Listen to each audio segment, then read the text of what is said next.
खुश आमदीद। आज हम सेहत के बारे में एक बिल्कुल ही मुख्तलिफ ज़ाविये से बात करेंगे। ये अजीम आलिम इब्ने क़य्यम का नज़रिया है जो सिर्फ जिस्मानी तंदुरुस्ती तक महदूद नहीं है।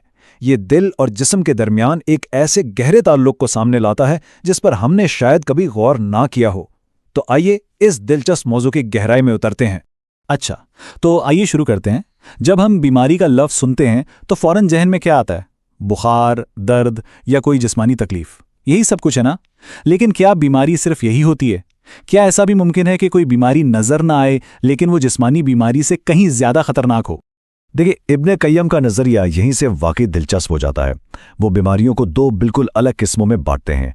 एक तरफ तो हैं जिस्म की बीमारियां जिन्हें हम सब जानते हैं, जैसे बुखार और कमज़ोरी, लेकिन दूसरी तरफ वो दिल की बीमारियों की बात करते हैं, जैसे शक, बुरी ख्वाहिशात और सच को मानने से इनकार। ये एक ऐसा आइडिया है जो सेहत के बारे में हमारी आम सोच को चैलेंज करता है। तो चलें पहले दिल की बीमारियों की बात करते हैं। इब्ने क़य्यम के मुताबिक असल खतरनाक बीमारियां वो नहीं जो नज़र आती हैं, बल्कि वो हैं जो छुपी हुई हैं, यानी दिल की बीमारियां। ये वो खामोश रोग हैं जो इंसान की रूह को अंदर से खा जाते हैं। दिल की बीमारियों में पहली किस्म है शक और गुमराही की बीमारी। इसका मतलब क्या है? मतलब यह कि दिल में शक पैदा हो जाए, मुनाफिकत आ जाए और अल्लाह और उसके रसूल सल्लल्लाहु अलैहि वसल्लम की तरफ से जो सच्चाई आई है उससे एक बेजारी महसूस होने लगे। ये बीमारी इंसान की हक को पहचानने की सलाहियत ही छीन लेती है। और ये कोई सिर्फ फ़लसफ़े की बात नहीं है। कुरान खुद इस रूहानी बीमारी की तरफ इशारा करता है। सूरतुल बकरा की ये आयत साफ साफ बताती है कि दिलों में बीमारी होती है और अगर उसका इलाज ना किया जाए तो अल्लाह इसे और बढ़ा देता है। ये एक बहुत बड़ी याद दहानी है कि ये मामला कितना संजीदा है। दिल की दूसरी बड़ी बीमारी है ख्वाहिश और शहवत की बीमारी।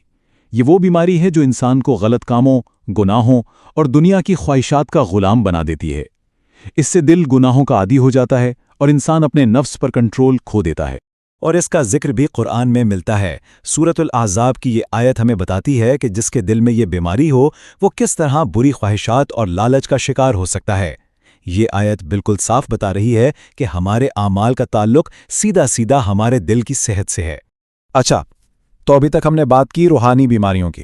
अब ज़रा रुख करते हैं जिस्मानी दुनिया की तरफ। इब्ने क़य्यम ने सिर्फ दिल की बीमारियों पर ही बात नहीं की, बल्कि उन्होंने जिस्मानी सेहत और तिब के उसूलों को भी बयान किया है। और सबसे दिलचस्प बात यह है कि ये उसूल भी कुरान से ही लिए गए हैं। अब जिस्मानी बीमारियों की बात करें तो ये तो वो चीज़ें हैं जिनसे हम सब गुजरते हैं, कमज़ोरी, बुखार और दूसरी तकलीफ़ें। दिलचस्प बात यह है कि इस्लाम ना सिर्फ इन बीमारियों को तस्लीम करता है, बल्कि ऐसी हालत में इबादात और दूसरे मामलात में रियायत भी देता है जो ज़ाहिर करता है कि जिस्म की अपनी हुदूद का कितना ख्याल रखा गया है। तो यहाँ एक बहुत ही ज़बरदस्त बात सामने आती है। इब्ने क़य्यम कहते हैं कि मेडिसिन की पूरी साइंस उसकी बुनियाद सिर्फ 3 उसूलों पर है। और हैरानी की बात यह है कि ये तीनों उसूल कुरान में मौजूद हैं। ज़रा सोचिए, एक किताब जो रूहानी रहनुमाई के लिए है वो जिस्मानी सेहत के लिए भी एक मुकम्मल फ्रेमवर्क दे रही है। और वो 3 उसूल हैं क्या? बहुत सादा से हैं। पहला, जो सेहत है उसकी हिफाजत करो। दूसरा, जो चीज़ नुकसान दे उससे बचो। और तीसरा, जिस्म से फालतू जहरीले मादों को निकालो।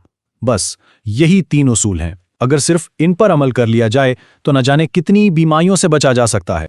ठीक है, तो हमने दिल और जिस्म की बीमारियों को समझ लिया, तिब के उसूल भी देख लिए, लेकिन सवाल यह है कि फिर इलाज क्या है? मुकम्मल शिफा कैसे मिलेगी? इब्ने क़य्यम एक ऐसा हल बताते हैं जो जिस्म और रूह दोनों का अहाता करता है।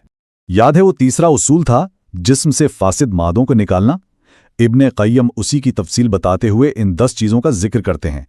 ये सब कुदरती अमल हैं, लेकिन अगर इन्हें रोका जाए तो यही जिस्म के लिए जहर बन जाते हैं। ये लिस्ट हमें शानदार तरीके से समझाती है कि हमारे जिस्म का अपना एक नेचुरल बैलेंस है और अच्छी सेहत इसी बैलेंस को कायम रखने का नाम है। और यहाँ इब्ने क़य्यम एक बहुत ही गहरी और अहम बात कहते हैं। वो कहते हैं कि जिस्म का इलाज तो इन उसूलों से हो जाएगा, मगर दिल का क्या? दिल का हकीकी इलाज वो सिर्फ और सिर्फ अंबिया की तालीमात में है। यानी डॉक्टर जिस्म का इलाज कर सकते हैं, लेकिन दिल की बीमारियों की शिफा रूहानी रहनुमाई के बगैर मुमकिन ही नहीं है। तो फिर एक सेहतमंद दिल होता कैसा है? इसकी निशानियां क्या हैं?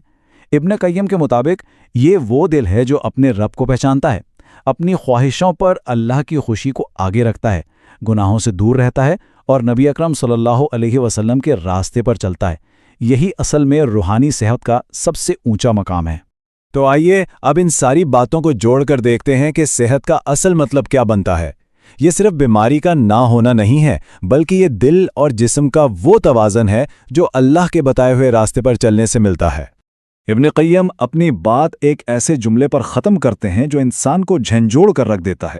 وہ کہتے ہیں کہ جو بھی اس راستے کو چھوڑ دے، وہ بھلے ہی دنیا میں سانس لے رہا ہو، چل پھر رہا ہو، لیکن حقیقت میں اس کا دل مر چکا ہے۔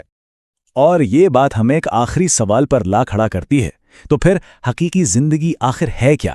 کیا صرف یہ سانس لینا اور چلنا پھرنا زندگی ہے، یا پھر ایک ایسے صحت مند دل کے ساتھ جینا جو اپنے بنانے والے سے جڑا ہو؟ اس پر سوچیے گا ضرور۔